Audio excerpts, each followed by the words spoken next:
Welcome to the Lowland League Catchup with me, your host for this week only, Shaun. Chris and Derek both taking the weekend off this week, so I'm going to be running you through the South Challenge Cup results and looking ahead to the Scottish Cup. With it just being myself on this week's podcast, we should hopefully see a bit more of a condensed episode, but we'll see how it goes. So without further ado, let's jump right into the fixtures. So we had a Friday night fixture. It's one of only two games between a pair of Lowland League sides took place at Broadwood, with Cumbernauld welcoming Dalbeattie Star. So it was interesting to see debuts tonight in the Colt starting lineup. Max Ashmore, who you'll know from Spartans, and also Queen's Park, Loney, Cameron Dixon. So it took 36 minutes for the home side to take the lead through a Gregor Johnston goal, and it was Gregor who was finishing from a Craig Murray cross.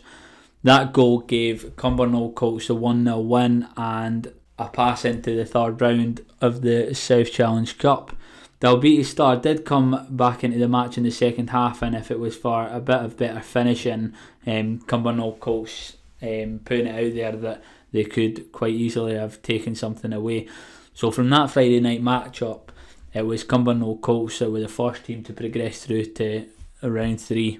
On the Saturday, East Kilbride made the trip to Leith Athletic and, albeit against lower opposition, continued their good form in front of goal, and it did only take 10 minutes before the ball was whipped into the box. Brady able to meet it, but his effort crashing off the bar. Sean Winter was there though to slot it home and give EK the 1-0 lead.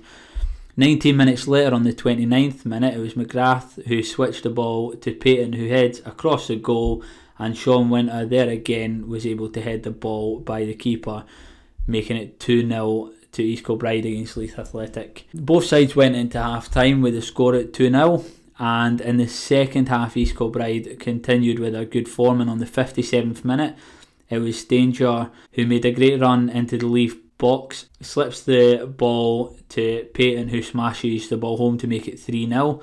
A minute later, and it was a zing from Brady out to a wide area for BJ Call, who whips the ball into the box, and McGrath gets his second to make it 4-0 to East Kilbride.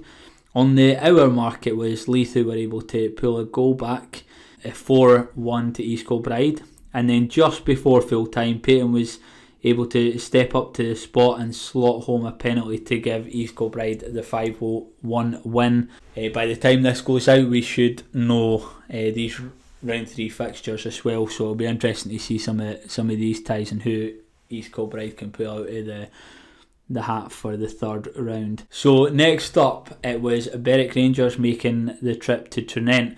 As many of the listeners will know and fans of the Lowland League, ex-Spartan Stephen McDonald now playing up front for Tranent, and 30 minutes into the game it was that man who gave the home side the lead from the penalty spot. After 38 minutes though, Berwick Rangers were able to pull one back to make it 1 apiece, again from the penalty spot, but it was Andy Jones from Tranent Juniors with a long range effort that gave Tranent the 2-1 win on the 60th minute to send East Scotland side into the third round of the Challenge Cup. Next up, it was Bonnyrigg Rose who travelled to Glasgow University looking to bounce back from their first Lowland League defeat, and it was pleasing to see a return to form for Bonnyrigg Rose in the second round of the South Challenge Cup. It did, however, take them 35 minutes before Rose were finally able to break the deadlock. The ball was crossed along the ground, and it was Ross Gray with the finish to give Rose 1 goal lead. 7 minutes later, and it was Gray again, this time Scott Gray, who goes straight in and makes it 2-0 to Rose. Both sides headed in with a scoreline at 2-0 to Bonnyrigg Rose. In the second half, 20 minutes in, on the 65th minute, opening his account on his debut, it was Devlin to make it 3-0 to Bonnyrigg Rose. 71st minute, it was Scott Gray with his second of the match to make it 4-0. And then 5 minutes from time, it was a goal for under-20s debutant Laidlaw. And well done to Aaron Laidlaw, who at 17 years old and 113 days is both the squad's youngest player to make a competitive appearance and to score a goal, according to their self-proclaimed flimsy records. And honourable mentions to Robbie Neve and Nicky Ware, who also made their way onto the pitch for that game on Saturday.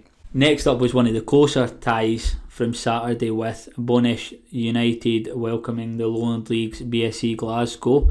And 90 minutes in, and there was nothing to part the two teams, with BSC describing the game as tetchy, scrappy, a bit weird, infuriating and decision heavy, and also describing it as not enjoyable to watch for a BSC supporter. Extra time, however, was far more lively, and it took just 4 minutes for Declan Hughes to score directly from a BSC corner, and then on the 107th minute there was a second goal, and it was what a strike from Ross Lindsay. He was able to lift it over himself, run onto it, and as Murphy charged out, he was able to put a lob over him. So a self-proclaimed gorgeous goal there from BSC Glasgow. There was a goal from Bonesh United, a free kick from Bonesh on the edge of the box, and it was Jordan Marshall who clears the attempt, but Mooney was able to turn it in as it returned. That giving BSC Glasgow the 2-1 win and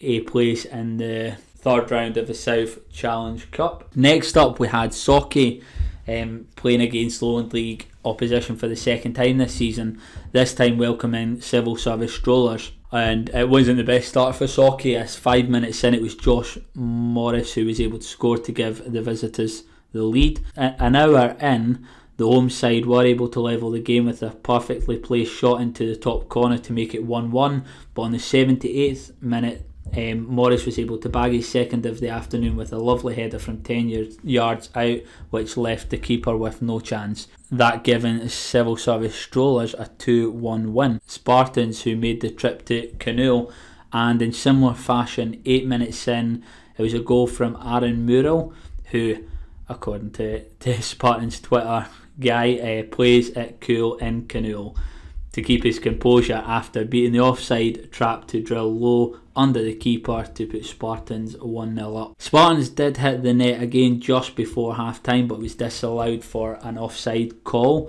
Second half, not too much to talk about up until the 81st minute, when Spartans were able to net their second, and you'll be lucky to see a better goal this weekend, with Leroy Macavora unleashing a 25-yard unstoppable drive into the postage stamp. Outstanding finish, making it 2-0. 5 minutes later, Leroy Macavora racing to the byline, and Cameron Dawson is on hand to side foot the ball into the back of the net to put the game to bed and give Spartans the 3-0 win. Next up, Gallagher Rovers welcome Newton Stewart, the side from the South of Scotland Football League, to the Netherdale, and it was the visitors who actually scored first through Middleton on the 61st minute. However, Scotty Taylor Mackenzie was on hand to equalise 11 minutes later, and 1 minute into added time, it was Addison who managed to wrap up the game and basically avoid extra time, and give Gallagher Rovers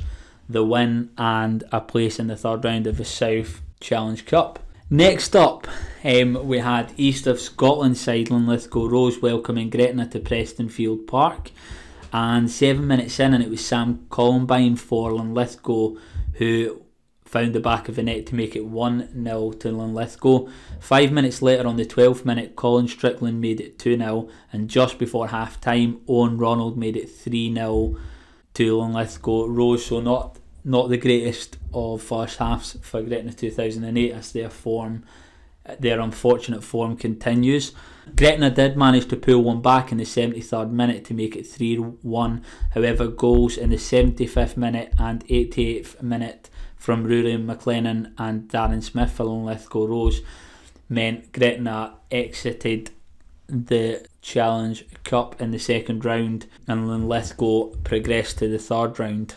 It was the Kiali Braves who welcomed Crossgate's Primrose, and 20 minutes in, and it was great play between Dickey and Roscoe, with Ross McNeil able to find the bottom corner and give Cali the 1-0 lead.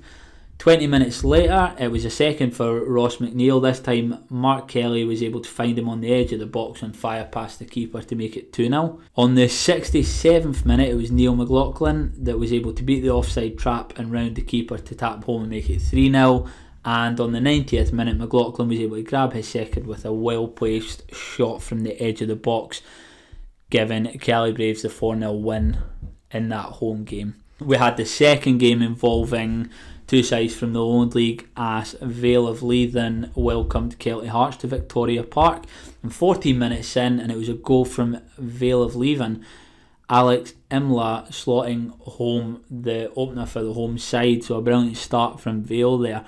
However, 16 minutes later, and it was Nathan Austin with an equaliser from the penalty spot, and 2 minutes later, Murray Castairs back in the team and back on the score sheet, putting Kelty 2-1 ahead heading into half time. 10 minutes into the second half, and it was Chris Dodds with an excellent strike to give Kelty their third. 2 minutes after that, it was Nathan Austin with his second with a beautiful low shot, and on the 63 minutes it was Nathan Austin with his second hat-trick of the year against Vale of Leithen to give Kelty their fifth of the day. Also noteworthy, Nathan Austin getting his 20th goal in 10 games with that third, and it was Scott McBride coming back into the squad to make it 6 just before the whistle. So Kelty Hearts with a convincing win, they're going through to the third round of the South Challenge Cup. And in the last game of the weekend, it was East Stirlingshire making the trip to Lochar Thistle, and it took them only 2 minutes for Jamie Dishington to find the back of the net from close range to give Shire advantage. 10 minutes later, it was Bobby Barr who makes it 2-0 as he cuts inside the full back and beats the keeper. On the 20th minute, it was Shire's Matty Flynn that made it 3. A great decision from Dishington sees him burst into the box and square for Flynn to slot home at the second attempt. After 35 minutes, it looked like Shire were a bit unstoppable, and Marty Orr made it 4-0. Good play sees a deep ball to the back post headed back to Orr by Dishington, and Orr finishes well. Shire also in that first half of football hitting the woodwork 4 times. A quieter start to the second half, with Lochar keeper making some notably impressive saves, and it wasn't until the 88th minute that Shire were able to get their fifth. A fantastic cross from Bobby Barr was put into the back of the net by Sean Brown. Shire go into the third round with that 5-0 win. Noteworthy shout out to Lochar keeper, who actually came out as a supporters man of the match with 75% of the votes, and Jamie Dishington was given man of the match for East Stirlingshire, and deservedly so, as he had a large part to play in most of those goals there. So all in from the weekend's fixtures there, we saw 11 sides progress to the third round, and 4 sides bid farewell to this year's competition. I'll be passing the reins back over to Chris and Derek, who will hopefully be back in full force to review all the Scottish Cup action and preview the Lowland League fixtures that we've not had for a few weeks. As always, you can find us on Twitter and Facebook. Myself, it's at Spedding Shaun. Chris, you can find at Rampant FM. Derek, you can find at Mozart Plays. And you can obviously find the Twitter page for the Lowland League Catchup at Official Catchup, and on Facebook at Lowland League Catchup. So from me, enjoy your week.